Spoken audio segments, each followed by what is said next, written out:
السلام عليكم ورحمة الله. طرد وزير الداخلية الفرنسي من الجزائر ورفض استقباله، تصريحات خطيرة، تفويض شعبي للرئيس تبون بمعاقبة فرنسا. سنتعرف على تفاصيل هذا الخبر في هذا الفيديو، ولكن عزيزي المتابع لا تنسى دعم هذا المقطع بلايك والاشتراك في القناة. بدون سابق انذار أعلن وزير الداخلية الفرنسي الجديد الذي ينتمي إلى حزب الجمهوريين اليميني إنه سيلجأ إلى توظيف التأشيرة كسلاح لإجبار الدول التي ترفض استقبال رعاياها من أجل إجبارها على إصدار تصريحات لترحيل المهاجرين غير الشرعيين الذين صدرت بحقهم قرارات بالطرد من التراب الفرنسي.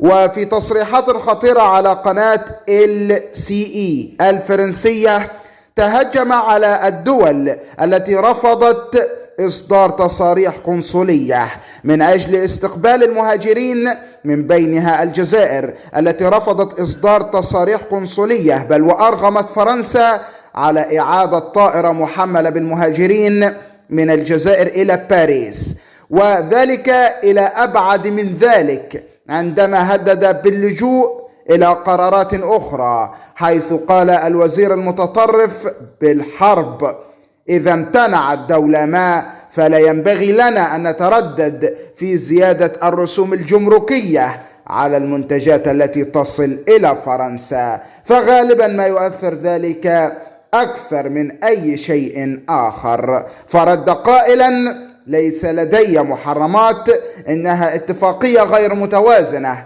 تصب في صالح الجزائر. شاركنا رأيك في التعليقات، والسلام عليكم ورحمة الله.